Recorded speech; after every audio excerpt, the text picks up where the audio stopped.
Let's talk about the Incredible Hulk. His alter ego, Dr. Bruce Banner, grew up with a lifetime of unresolved trauma, which manifested itself in fits of rage. If something or someone triggered him, he would turn into a giant green beast and smash stuff. And as his outwardly muscular appearance shows you, his internal demons were strong. Now imagine being Doc Samson, the genius psychiatrist. You're constantly battling the Hulk. You take hit after hit, and whether you win or lose, boy, do you feel beat up at the end of the day. So now transition to real life. You're helping kids working through substance use or mental health issues. They're outwardly expressing their emotions, oftentimes in uncontrolled ways. And I'm gonna go out on a limb and guess that you haven't tried the muscle building craze of gamma radiation yet. So naturally, you might feel burnt out. But don't worry, it's totally normal to feel this way. And Sandstone Care is here to help. I'm Clint Malley, and this is Real Common Treatable, where we help behavioral health professionals stay at the forefront of adolescent mental health, addiction, and substance use treatment. So in this episode, we're going to talk about burnout, specifically for professionals working with adolescents and their parents. We'll talk through the experiences of treating adolescents in a residential setting, 4 steps that you can take in guiding the family through a successful treatment process, and tips to help you avoid burnout. We've got a great teacher today, Amanda Porter, a licensed professional counselor and the program director at the Sandstone Care Cascade Canyon Teen Center. So let's get right to it and hear why working with adolescents can be sometimes a little challenging. There's such a difference between working in the adult population and working in the adolescent population. And I think for me, it's that brain development piece. I always say specifically, adolescents are challenging in a surprising way, because the adults, you could just be like, you need to go to group, and they'll say no, and you'll be like, no, you really have to go to group. It's what is socially expected of you right now, and they'll just be like, okay. With an adolescent, you'll be like, you need to go to group, and they'll say no, and you'll be like, no, you really need to go to group, and then they'll say no. And so I think that's a different dynamic, is that the prefrontal cortex is just not developed enough to have enough of that social awareness of you actually have to go along with society and the rules and stuff like that. So you have to get more creative and more persuasive, and definitely more accommodating on how to approach the teen population. People come in here kicking and screaming, and so the big challenge is moving it from that external motivator to an internal motivator. And like you said, the doors aren't locked, they can leave anytime, and sometimes on some days it surprises me that they're all still here at the end of the day. But I think what we do is we try to make it as interactive as possible and just try to continuously hit on this choices and consequences, your decisions, and that's part of that brain development piece, right? They don't always recognize that my decisions and the way I interact with the world has a direct outcome for myself and for the people around me. And so I think getting them to move to that internal motivation piece, it's through a series of interactions. It's through that one-on-one care, and you would actually be really surprised how much the teens, they care. They really do care what other people think of them. And so I think just continuously putting out there that message of, we care about you, we love you, we're doing what we can do to help you, and now we need you to help yourself. We're going to give you all the tools that we can, and you're going to get all this information, but it's going to be up to you. And so when they can see over a period of time us investing in them, they slowly move from that external, what my parents made me come do this, to this, other people are investing in me. It's not just my parents pushing me in this direction, and I actually want to start investing in myself because I see my value and I see my worth. So it sounds like the choice to change really needs to come from the adolescent themselves, and different levels of care provide guiding support in varying ways. This is why it's important to match the level of care to the intensity of the struggle and the needs of the client. At the residential level of care, we're crisis stabilization, and so we're doing our best to get people out of the crisis for which they presented to treatment and get them moved on to the next levels of care. I know that it's recovery, long-term, like stabilized mental health and stabilized addiction is about, it's what they do after they leave here. Like we're gonna get the skills into them and get them the information they need, but like long-term recovery is like 99% what they do after they leave here. So I think a lot of times it's just that perspective of we're just cramming as much knowledge and information into this person and setting them up for success in the best possible way. I think aside from the fact that what this intense like level of care provides is that you get to take, whereas in an outpatient center it might take you 3 years to amass this knowledge, we're going to get it all condensed into this shorter time frame. And so you might go to therapy in an outpatient setting 1 hour a week. Here you're getting 5 hours of clinical contact a day. And so you're getting just like these like hugely condensed, like intensive level of like education. So I think that in and of itself is beneficial. And I also think the most beneficial part of being in residential is we are here, the whole staff, everybody from the clinical team, nursing department, our behavioral health technicians, we're set up to notice patterns in people, to point those patterns out and to help them correct those patterns. You do not get that in an outpatient setting where they come in and they go to a group and then they leave and all their patterns are at home. It's really easy for someone to pull it together and present really well for a 3-hour group in an outpatient setting. Here, you can present really well for 3 hours in your afternoon group, but then you have to go to dinner with all your peers and you have to go through evening programming with all of your peers. You have to endure conflict, you have to yell at people, you have to be corrected on that. And so your patterns in a residential setting, like you get to see those snippets of personality, those quirks that need to be tweaked a little bit, the things that, you know, are going to really set them up for success. And so you get that intense level of change that you really wouldn't see at other levels of care. And you get to watch them implement these habits and establish new patterns and get to take those things back into their life. So I think just the observation piece alone is awesome at the residential level of care. I don't know about y'all, but I want to hear an example of what it looks like when an adolescent enters treatment angry and destructive, and then leaves treatment having developed healthier patterns and successfully working through their problems. Adolescent that left on Halloween actually was their discharge date, but they came in kicking and screaming and like physically kicking like the things around the property, and there were a lot of issues with property destruction on the front end, and I had to have several conversations with this person. Do you want to be here? Do you want to do this? If you want to do this, like I will be here and I will support you the entire way. But bro, if you don't want to do it, let's just go. Like let's figure out a different placement option. We're not trying to hold you here. And so it was through those like small conversations of investing in this person where I finally start to see that they're not just like a rageful, angry kid. Like he was actually terrified to go home.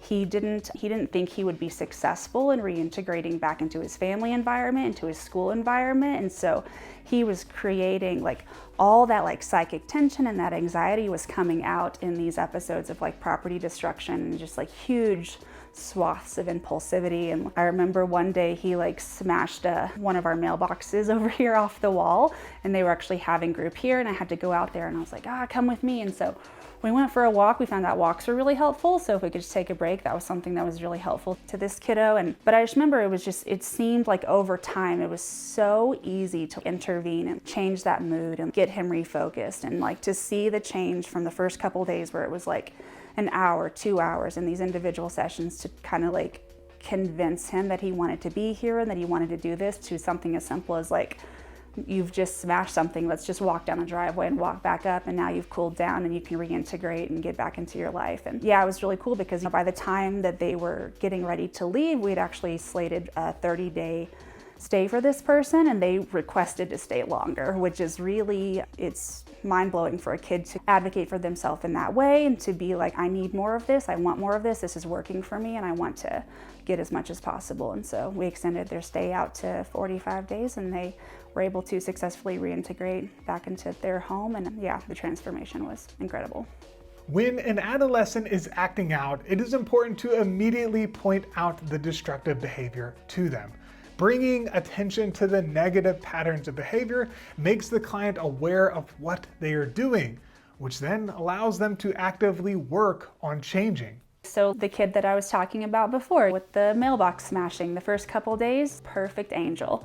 And then once they settled, that's when like the true colors start to show, and you really get to see the symptoms of anxiety, the symptoms of depression, the way that these mental health disorders are presenting. And then you're able to bring them aside and be like, hey, did you know you do this? Because I think a lot of times for the teen population, they're actually just not even aware, due to developmentally, they're not aware of these patterns. Like when you're able to pull them aside, they have a rough family session, and then they go back into the milieu, into the group of the kids, and they start to process out loud with them, and then other people are able, the staff can overhear the way they're processing with their peers, and then you get to say, that's not even close to what happened. And so then you're able to pull them aside and be like, did you know you just reframed this in an entirely different way? Let's talk about perception. And so you get to see the after effects of therapeutic services. You get to see like how they're processing in their friend group, as well as how they're presenting with their therapist, with authority figures in the house. And so it's really cool to see that dynamic and be able to correct in the moment and it not be in like a punitive way, just more of like a, hey, heads up, were you aware of this for yourself? And then a lot of times they'll just be like, no, it's just how I've always done this thing. And you're like, oh, cool. If you change just like one little thing, like your whole life could be benefited. And so I think I love the observation and the connectivity of the residential setting. Now that we know some major benefits to residential treatment, let's get into the 4 steps that you can take to guide the adolescent and their parents in creating a healthy environment that makes for positive change. Number 1 is that you need to keep an objective mindset and be an advocate. By the point that somebody is getting to residential care, so many things had to go wrong for them to get to this point, and I think that a lot of times they just need an advocate. And so I tell myself that's my role in the treatment setting. I just want to be the person that it can show up in their life and be like, you know what, you're all right.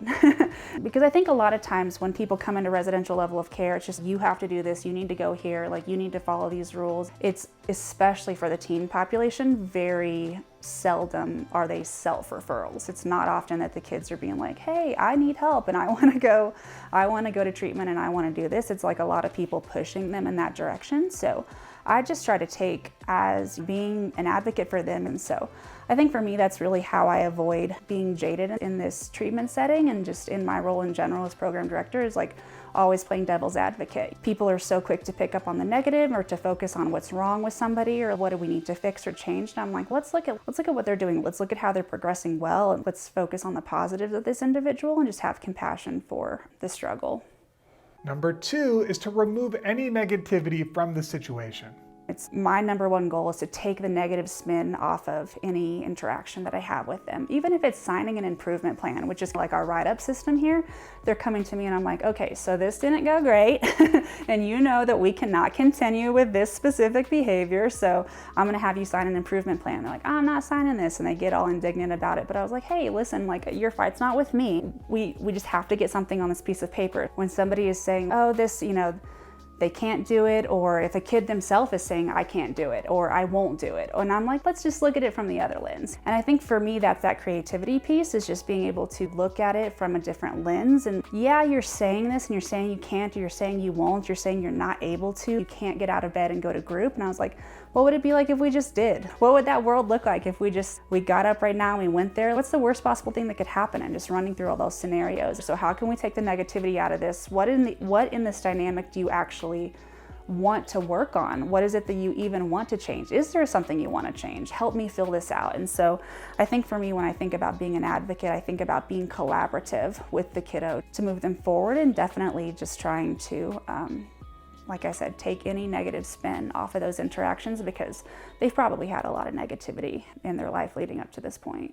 Number 3 is to help the adolescents set healthy and positive goals for themselves. So we can have the positive and negative goals. So they can have those negative goals, like, I want someone to stop doing something. You don't have control over so-and-so. So what can you do? How can we frame that goal in a positive way?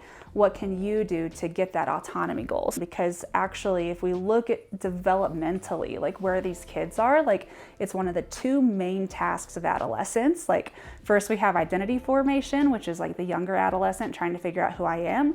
And then the later adolescent is like biologically supposed to be trying to transition into autonomy and transition away from that parental control. And so that's a lot of that push and pull that we see in that later adolescence, is them like just doing what they're supposed to do.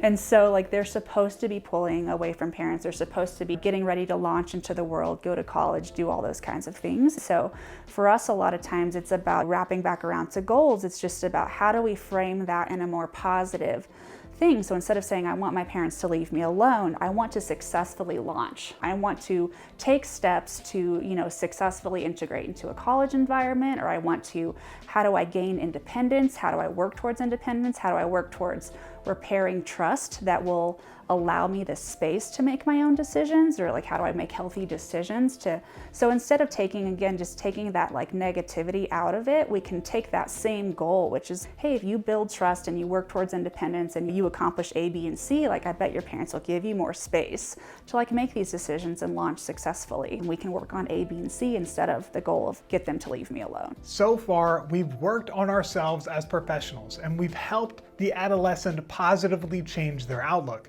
This is major progress, but the adolescent is going to eventually return to their home environment. And we want to keep all this forward progress that we've made, which brings us to number 4, help prepare parents for successful life at home. Any source of attention is attention. So like when you were saying when you got crickets and nobody was paying attention, it's maybe I need to turn the dial up to 11 to get attention. So what we find is if you can reinforce the positive stuff of, man, thank you for sitting quietly, or you really handled that phone call, or look how good your grades are doing, or hey, I love the way you resolve conflict there. Giving them that positive reinforcement can go like so far, because they're getting the attention that they crave and that they want, and they're getting it in a positive way versus kiddos having to seek out negative ways to get that social or family attention.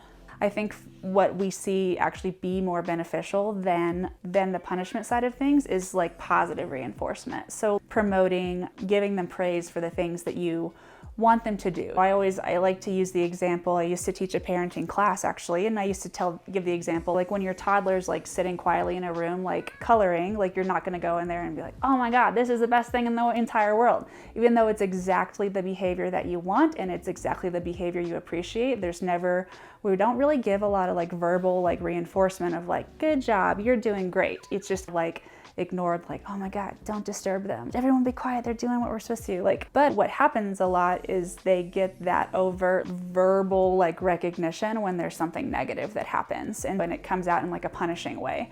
Kids have to have consequences, and I think that they should have the natural consequences. Like your choices will have consequences, and this is like a natural progression of how your behavior will show up. But the problem is to kids and to teens, like that stifling nature of just like completely suppressing all like experience or creativity or like movement towards independence, it just does not work. What's the old adage, because I said so, never works. The kids are at this age, they're so curious, they want to know why. You have to have a rationale and a reason for like why you're implementing boundary or structure, because just that whole because I said so, I've seen that a lot of times. It never goes well, because then the kid believes there's no like structure behind it, or there's no like actual rationale or reason behind it. But I think we can see it on both sides. You can see like the entirely like suppressive parenting style, and then you can see like way too permissive and like way too enabling parenting style, to where you can actually start to promote like mental health disorders and promote like the addiction like exacerbation, because there's just no boundary at all, or there's no limits set for the kid, and there's like way too much autonomy. So I think it's about finding a balance. I feel like there's a really fine line with these things. When am I being too lenient, and when do I need to give more freedom? So let's introduce you to the green, yellow, red technique. This technique helps to define boundaries based on the quality of decisions that the adolescent is making at home. So without further ado, green means go. I actually like one of the therapeutic techniques that we use here a lot. So it's called green, yellow, red, and it's actually a contract between the adolescent and the parents. That's like a collaborative process. So if we have these green behaviors, which are like positive behaviors moving in a good direction, then the teen gets these permissions, less strict boundaries. And so it's a way the kid knows exactly what behaviors put them in the green lane, the parent knows exactly what behaviors put them in the green lane, and it's a collaborative process to say, I'm coming home on time, or I'm notifying you, whatever boundaries they want to put in place. Like I put my phone up on a dock at 10 p.m., whatever it is. And if I'm doing these things, then I get more autonomy, I get more independence. Yellow means caution, slow down, set some more boundaries, which kind of makes me feel like I shouldn't be speeding through that yellow light. Weird. And we have the yellow lane, which is like things to be cautious about. I was 30 minutes late getting home. I didn't call to notify anybody. Or I got a grade that wasn't something that I'm normally accustomed to. If I'm normally getting B's, suddenly I got a D in this class. And so these are things where we just want to be a little bit more cautious. And then at that point, there's also a set of boundaries that go along with that. So they start to have, now we're putting the phone up at 9 p.m. or now we need to be home an hour earlier, or we're gonna make sure that we maybe don't get to go out on Saturday, these kinds of things. So we have a little bit more restrictive boundaries put into place. But again, both sides are very clear on like what this looks like, and we've set this up ahead of time because I think for each kid it could be different, right? Some families may not care so much about tracking whereabouts, where other families it's very important to them. So it's a very customized thing. Red means stop. Do not pass go. Do not collect $200, but do create more restrictions and boundaries. And then of course you've got the red bag. I went to my IOP group and I did my drug test and suddenly I'm positive for marijuana, and I'd been telling people that I wasn't using marijuana at all. And so now I'm gonna have some big restrictions and some big boundaries put into place. And so I think using a contract like that and having boundaries that kind of ebb and flow with the behavior is a really good way for parents to know when they're on track and when they're headed down the right path, because everybody says like you do your best, but your best changes from moment to moment. So some days kids are going to be in the green lane, they're going to need green boundaries, and some days they're going to be in the red lane, they're going to need red boundaries. Now we know when to create and take away restrictions, but what do these restrictions actually look like?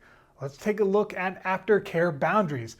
The adolescent just returned home from treatment. I think aftercare is super important. I think it's 99% like what kids are doing after here that sets them up for success in the future. So I think a lot of boundaries surrounding attendance of aftercare and engagement in aftercare is really important. So making sure that they're getting to IOP appointments or therapy appointments, that they're engaging in that process. So I think I really like it to see boundaries related to that. Like you're expected to be at these 3 IOP groups through the week and you miss one and now we're in the yellow lane. And so we might need to see about supplementing with a community self-help meeting to make up for the fact that we did that. So really staying on top of like the aftercare and that kind of structure. And then you want to create structure surrounding like school and other activities. So if they're involved in like sports or if they're involved in extracurriculars, making sure that they have adequate attendance on that end of things. And then the standard things that the kids typically care a ton about, which is going to be like the car usage and the phone usage. And so making sure that we have good boundaries there to help them build back up trust, because a lot of times they're using the phone inappropriately, or they're using the car to like get places that are inappropriate. And so making sure that we have boundaries of, hey, if you're in the green lane, full access to your car, full trust, like we move forward with it. If you're using those things inappropriately, then you're going to have restrictions on those types of items. And I'm always a big advocate of making sure that they're being guided in a correct, like positive way on like social media outlets as well, that they're not using those things for negative purposes and negative connections. Congratulations, you've successfully led the adolescent and the parents down a strong recovery path. But as a professional interacting with struggling adolescents, your job doesn't end when a client goes home. You have a constant rotation of this, and sometimes this can be tough to deal with. Because of this, it is important to be conscious of your mindset and stay ahead of the game when it comes to burnout. You must take care of yourself so that you can healthily support other people. I remember when I was like brand new, super green therapist, like going through and teaching groups, it was like I was learning the content along with people. I was like, oh, that's how you manage anger. Oh, this is actually really cool stuff. So I remember going through that process. And one of the groups that I taught was like on stress management. And I got really super into this like stress management class. And it's just 2 handouts that I just have carried with me for 12 years at this point. But the biggest thing that I loved about it was titrating expectations. Because when you like set the bar up here and then all your clients are coming in here, like that whole space is disappointment and it's anger, and that's when you start to personalize stuff and just get really bent out of shape. But it's, if I expect that kid to knock the like mailbox off the wall, then it's like, okay. So you just expect to meet people where they're at. You expect for the clients to be unwell, to be progressing towards a healthy lifestyle, to be trying to better themselves. But you also expect, you just have to expect the crazy behavior, and you have to know that you're working in a chaotic environment. And when you titrate that expectation, like I think it's just much easier to know I'm not expecting some like peaceful sit in my office for 8 hours a day, like position. Like I'm expecting to do one insurance form and then have to go get a kid from the end of the driveway and bring them back up to the top of the driveway. I expect the chaos, and I think for me that's what really helps with my own personal like sanity and my self-care, is just to know like I signed up for this. I know people aren't well when they're here, and I expect them to act accordingly. And then if we have a lovely day, then it's a lovely day and it's a pleasant surprise. But it doesn't you don't get bent out of shape when there's so many bad days. These aren't like years long clients where there has to be longevity to it, and there is a constant rotation. I think that for me helps with the burnout because it is a new challenge so frequently. Like the cases are so frequently changing out. I feel like you're not encountering the same issues or the same refusals or the same pushback. Like you're getting a new challenge every single day in this field, which I think for me helps with burnout because every single day there's something new. We've worked through a lot today and hopefully gave you a better idea of how to help clients, but also a roadmap for self-care. Listen, y'all, burnout is real, but it is also more common than you think. And thankfully, with the support of professionals like you, it's also treatable. So let's empower somebody today, but also take the time to empower yourself. All of my love, and I will see you on the next episode.